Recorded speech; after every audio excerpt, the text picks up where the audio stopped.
नमस्कार, आप देख रहे हैं इंडिया वॉइस और मैं हूं आपके साथ पुष्पेंद्र चौधरी। मॉर्निंग वॉइस में आपका स्वागत है। बुलेटिन की शुरुआत करेंगे। इंदौर में दूषित पानी से 20 नए मरीज बीमार अस्पताल में भर्ती हुए हैं। तो ये बड़ी खबर आपको बता रहे हैं। इंदौर में दूषित पानी पीने से 20 और नए मरीज सामने आए हैं। अस्पताल में भर्ती मरीजों की संख्या 142 पहुंच चुकी है। तो इंदौर में दूषित पानी पीने से 20 और नए मरीज सामने आए हैं। अस्पताल में भर्ती मरीजों की संख्या 142 पहुंच चुकी है और प्रदूषित पानी पीने से इंदौर में बीमारी और बढ़ गई है। इंदौर में गंदे पानी का कहर लगातार जारी है और 142 लोग अब तक अस्पताल में भर्ती हैं। दूषित जल से ये बीमारी फैली है और फिलहाल इंदौर में दूषित जल से हड़कंप मचा हुआ है।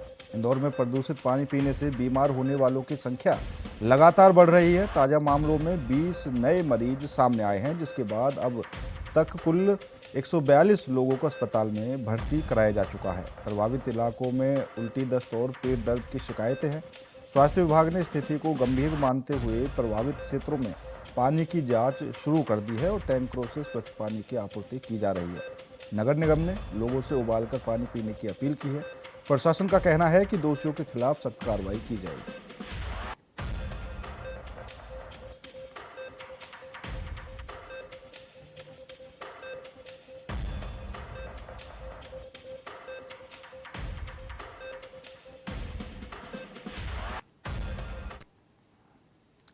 बढ़ते हैं अगली खबर की ओर। यूपी के 50 से अधिक जिलों में घना कोहरा देखने को मिला है। तो यूपी के 50 से अधिक जिलों में फिर एक बार घने कोहरे का कहर देखने को मिला है और कोहरे से यूपी में जनजीवन प्रभावित होता हुआ भी दिखाई दे रहा है।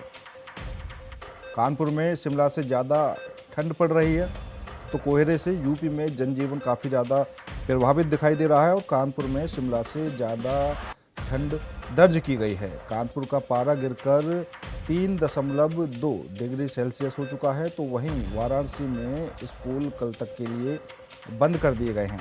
पछुआ हवाओं से भी गलन बढ़ चुकी है और 3 डिग्री तक पारा लुढ़क चुका है। उत्तर प्रदेश में हाड़ कपाने वाली सर्दी पड़ रही है। रविवार को ठंड में और इजाफा देखने को मिला। गलन भरी पछुआ हवाओं के चलते कई जिलों के न्यूनतम तापमान में 3 से 6 डिग्री सेल्सियस की गिरावट दर्ज की गई।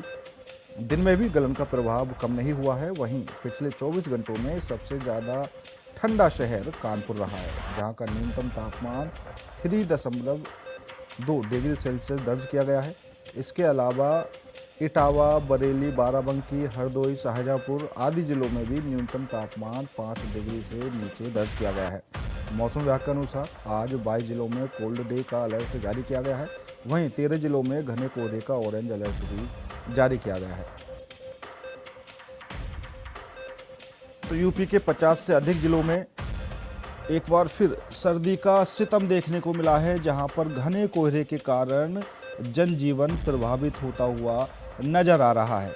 कानपुर में इन दिनों शिमला से ज़्यादा ठंड दर्ज की गई है।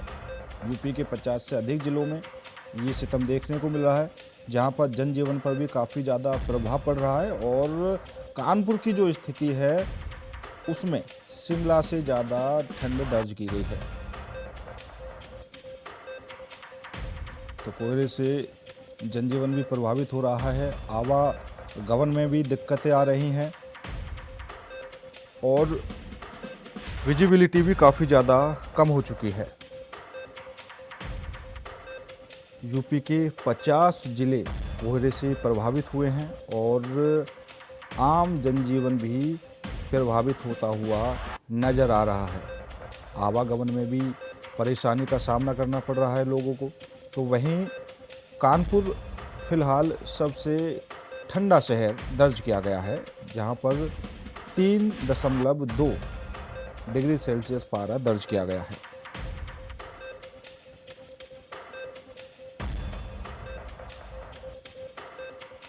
तो यूपी के 50 जिलों में ये ठंड का आलम देखने को मिल रहा है और कोहरे के कारण आम जनजीवन भी काफ़ी ज़्यादा प्रभावित होता हुआ नज़र आ रहा है।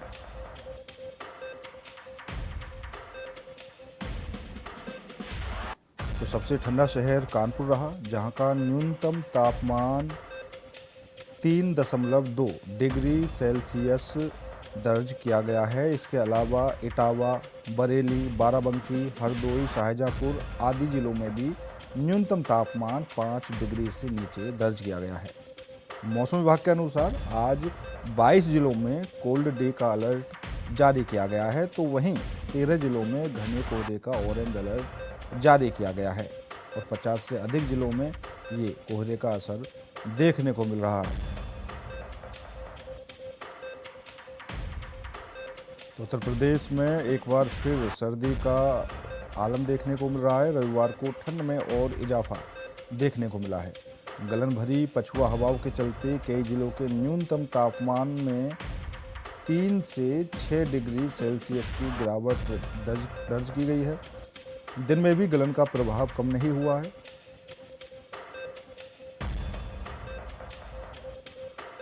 और इसी खबर पर ज्यादा जानकारी के लिए लखनऊ से हमारे संवाददाता अनुराग तिवारी हमारे साथ जुड़ चुके हैं। अनुराग, यूपी के 50 जिलों में घना कोहरा देखने को मिल रहा है, ऑरेंज अलर्ट भी जारी किया गया है। लखनऊ का क्या कुछ हाल है? ये देखिए पुष्पेंद्र, सर्दी का जो सितम है वो देखने को मिल रहा है। कानपुर सबसे ज्यादा सर्द शहर रहा और इसके पहले जनपद हरदोई जो है वो सबसे ज्यादा शहर रहा है। 5.5 जो है डिग्री सेल्सियस तापमान जो है वो हरदोई में दर्ज किया गया और उससे जो है उससे नीचे का पारा 3.2 डिग्री सेल्सियस कानपुर में दर्ज किया गया। तो देखिए ये जो पूरी बेल्ट है जो लखनऊ के आसपास के इलाकों की है, फिर वो चाहे कन्नौज की बेल्ट हो या कानपुर, सीतापुर, हरदोई, ये सारे जो जनपद है वो सब ठंड की मार से परेशान है और लखनऊ में भी हाल अगल बगल के जैसा ही है। देखिए क्योंकि लखनऊ जो है वहां पर अब सूर्य देवता थोड़े बहुत नजर आना शुरू हुए हैं, लेकिन अभी उस वेग के कोई उपयोग नजर नहीं आ रहा। देखिए सूर्य की किरणें जो है वो कभी कभी पहुंचती हैं, ओझल हो जाती है, लेकिन ठंडी इतनी ज्यादा है, इतनी गलन ज्यादा है कि सूर्य की किरणें भी बेअसर साबित हो रही हैं। इसी बीच जब कोहरा बढ़ता है तो कंप्यूटर्स को काफी दिक्कतों का सामना करना पड़ता है। लगातार जो फ्लाइट से देखिए वो भी डिले हो रही है। ट्रेन जो है वो अपने समय में पहुंचने के बजाय 10 से 12 घंटा देरी में पहुंच रही है या फिर लखनऊ में आ रही है तो वो आउटर पे खड़ी है क्योंकि आगे सिग्नल नहीं है। आगे एक जो ट्रैफिक चौक सिचुएशन है वो क्रिएट हो रही है। तो देखिए कोहरे के कारण जहाँ एक और सड़क यातायात बाधित है, वहीं दूसरी ओर ट्रेन और हवाई यातायात भी बाधित हो रहा है। लेकिन इस बीच जो गलन है वो प्रचंड रूप में है और कोहरे ने आफत को पुष्पेंद्र बढ़ा दिया है। ठीक है अनुराग, सीधे चलते हैं झांसी, जहां पर हमारे संवाददाता गुलशेर मोहम्मद जुड़े हुए हैं। गुलशेर, झांसी की क्या कुछ स्थिति दिखाई दे रही है? आवागमन में आम लोगों को क्या कुछ परेशानी का सामना करना पड़ रहा है? जी, सबसे पहले तो आपको बता दूं कि झांसी में अभी जो सबसे न्यूनतम देखा गया और भी कड़ाके की और कड़कड़ाती ठंड का सामना झांसी वासियों को करना पड़ेगा। वहीं अगर बात की जाए कोहरे की तो देर शाम ढलते ही कोहरा इतना हो जाता है कि विजिबिलिटी जो है वो 50 से 30 मीटर रह जाती है, जिसके चलते सड़कों पर लंबा जाम लगा हुआ है। जो बड़े ट्रक है जो माल लेकर एक शहर से दूसरे शहर के लिए जाते हैं उनको काफी कठिनाइयों का सामना करना पड़ रहा है।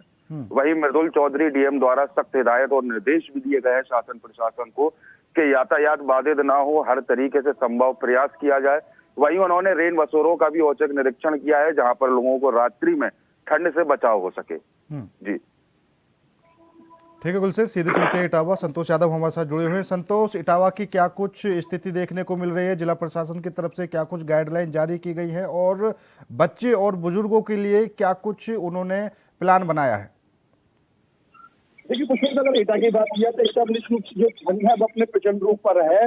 लगातार जो ठंड और कोहरे के साथ अब गलन जो पड़ना शुरू हुई है उससे लोगों को भारी परेशानी का सामना करना पड़ रहा है।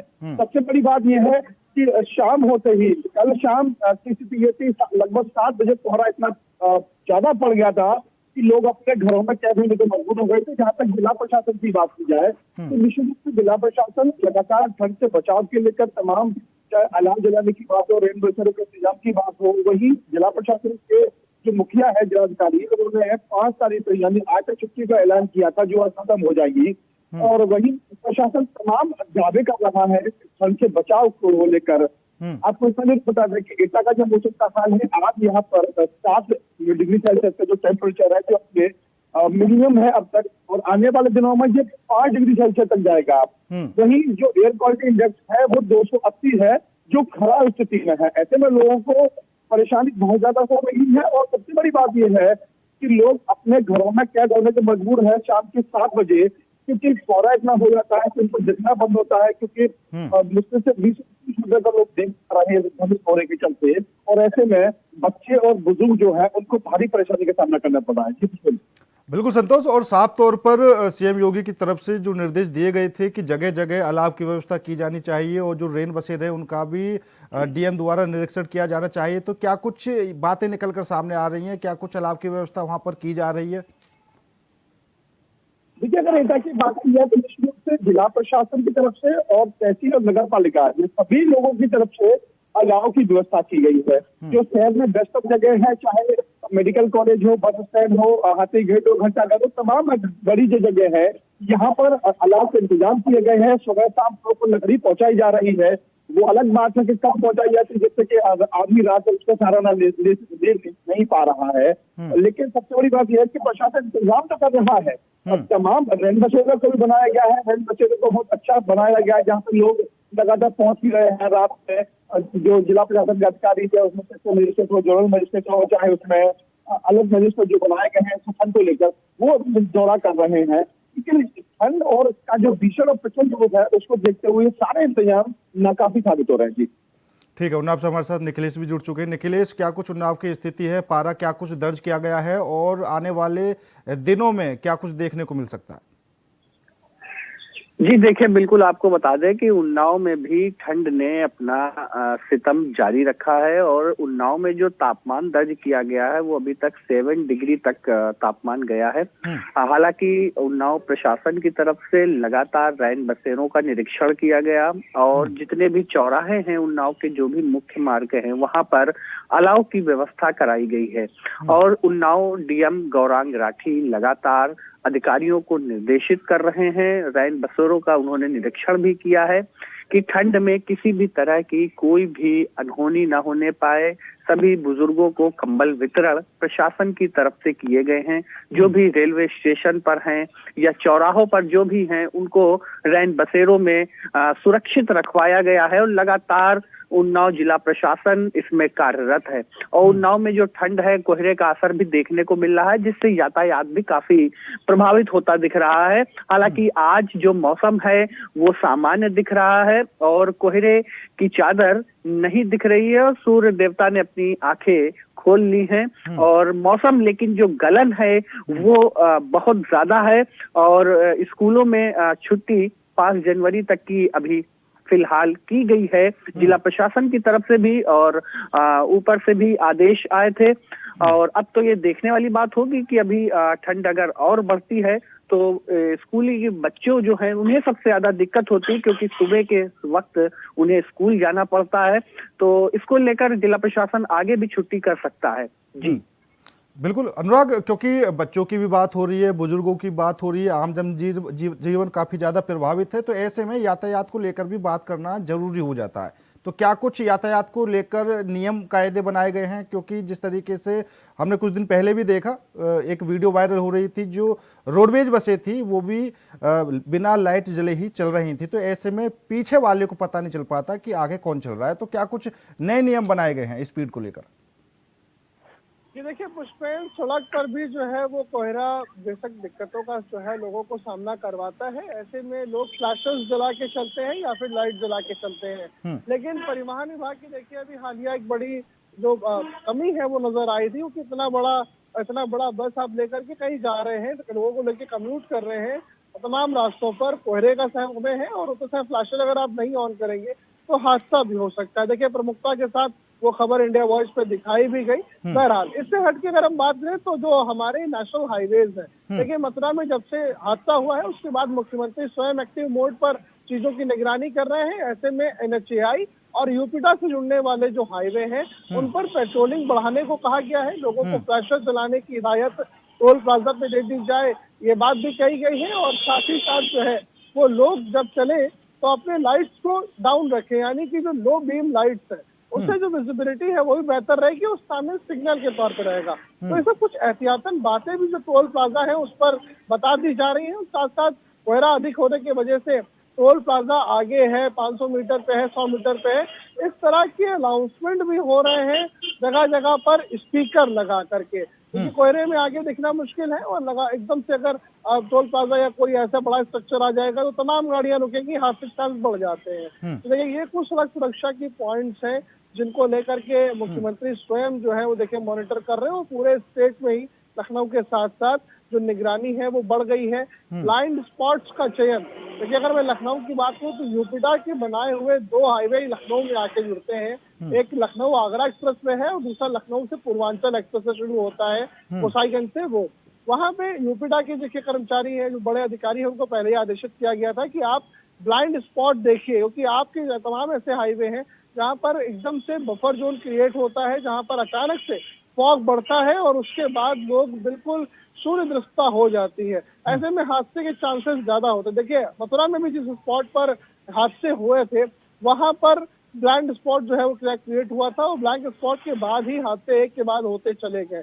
ऐसे में इन स्थानों को चिन्हित करना, वहां पर पेट्रोलिंग व्हीकल को डिप्लॉय करना और साथ साथ लगातार पेट्रोलिंग व्हीकल का हाईवे पर रेंज करके घूमना, ये कहीं ना कहीं एक सुरक्षा का एक बड़ा जो काम है वो करता है, क्योंकि लोग जो है वो अलर्ट हो जाते हैं। लेकिन साथ साथ देखिए उनके फ्लैशर्स और तमाम का भी आदेश उनको दिया गया, टोल प्लाजा में भी जागरूकता बताई जा रही है और इन सब चीजों के साथ में देखिए पुष्पेंद्र लोगों को कोहरे से लड़ने की जो क्षमता है या फिर जो एक स्किल है वो भी सिखाई जा रही है और किस तरह से बचाव कर सकते हैं। तो बचाव का भी एक मोड जो है पुष्पेंद्र वो देखने को मिल रहा है। बिल्कुल अनुराग, क्योंकि बचाव करना सबसे ज़्यादा जरूरी है। गुलशेर, क्योंकि अभी जैसा अनुराग ने बताया कि मथुरा में जो हादसा देखने को मिला उसके बाद से कहीं ना कहीं जो यातायात के नियम थे उनमें भी बदलाव देखने को मिला। जो छोटे वाहन थे उनकी स्पीड में भी, जो बड़े वाहन थे उनकी स्पीड में भी। तो क्या कुछ आपके वहाँ पर नज़र आ रहा है यातायात को लेकर, क्योंकि कोहरे के कारण जो यातायात की तरफ से यात्रियों को किसी तरह की परेशानी ना हो या फिर जो वाहन चालक हैं उनको भी किसी तरह की दुर्घटना का सामना ना करना पड़े, तो क्या कुछ किस तरीके से जागरूक किया जा रहा है?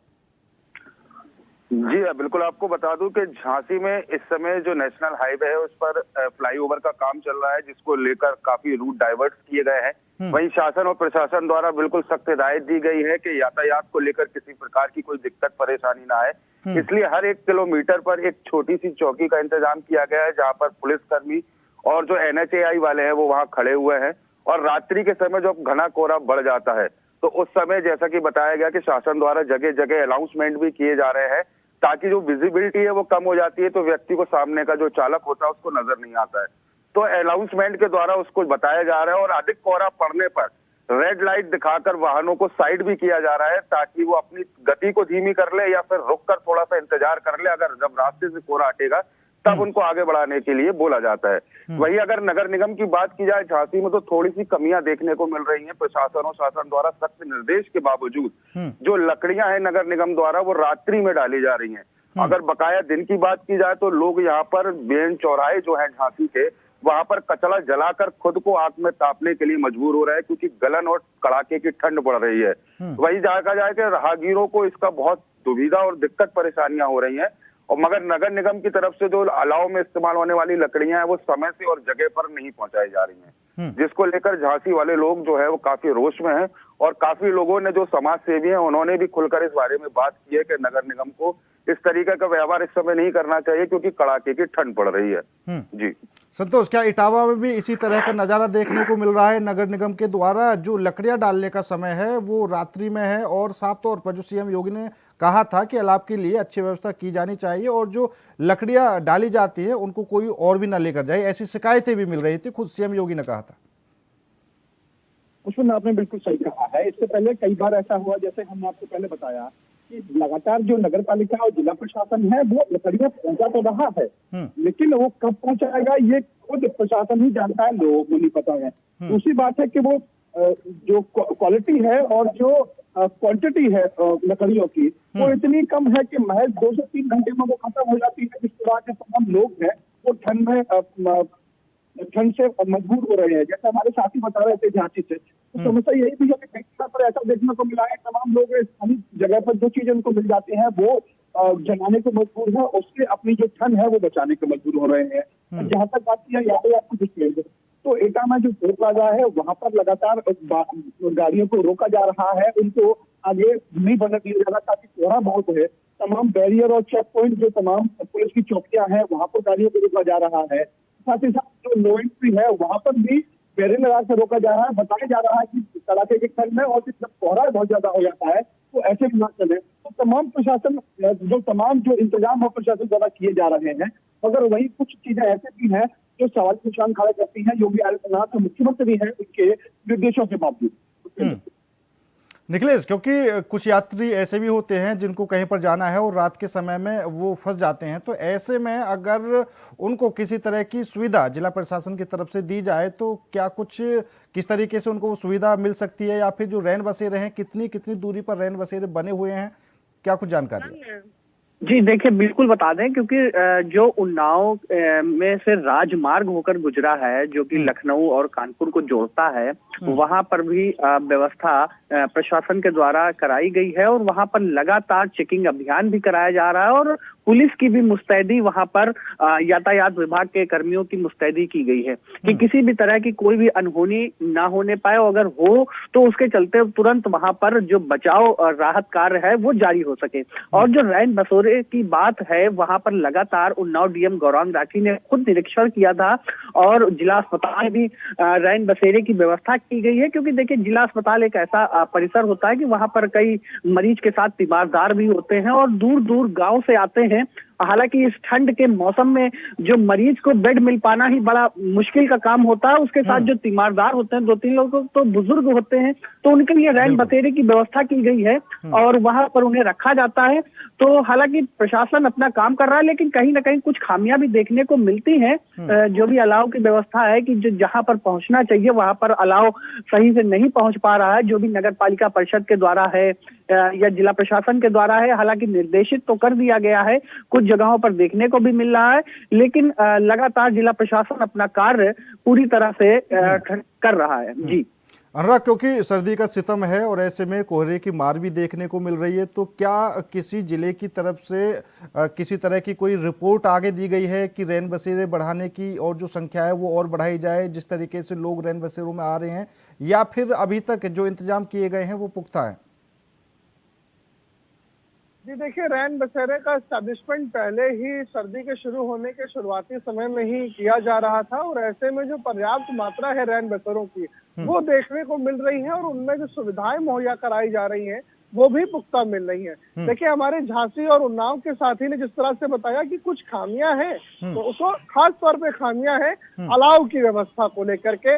वो व्यवस्था में जो खामियां हैं देखिए वो राजधानी में भी देखने को मिल रही है। प्रमुखतम चौराहों की अगर बात करें तो यहाँ पर अलाव लगना चाहिए था, फिर वो चाहे परिवर्तन चौक का चौराहा हो या फिर केजीएमसी के पास का क्षेत्र हो। देखिए वो बहुत बड़े इलाके हैं जहाँ पर बड़े बड़े अस्पताल हैं, ऐसे में मरीज आते हैं, साथ में तीमारदार आते हैं, लेकिन इस तरह की व्यवस्था ना होने से कहीं ना कहीं दिक्कत एक रहती है और आसपास पहले जो पन्नी है या फिर कूड़ा है उसको जलाने में विवश हो जाते हैं।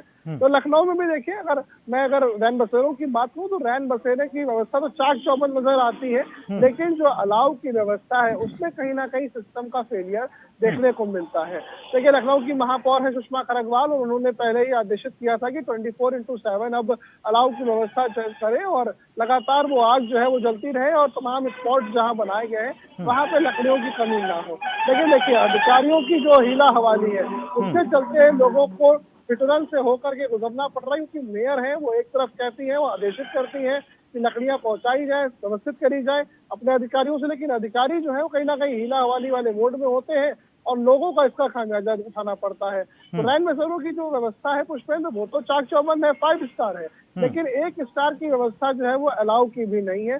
कहीं ना कहीं अलाव के विषय पर जो फेलियर है, खासतौर पे अधिकारियों की तरफ से जो हीला हवाली है, ढीलापन है, उसका खामियाजा जो है वो लोग उठा रहे हैं।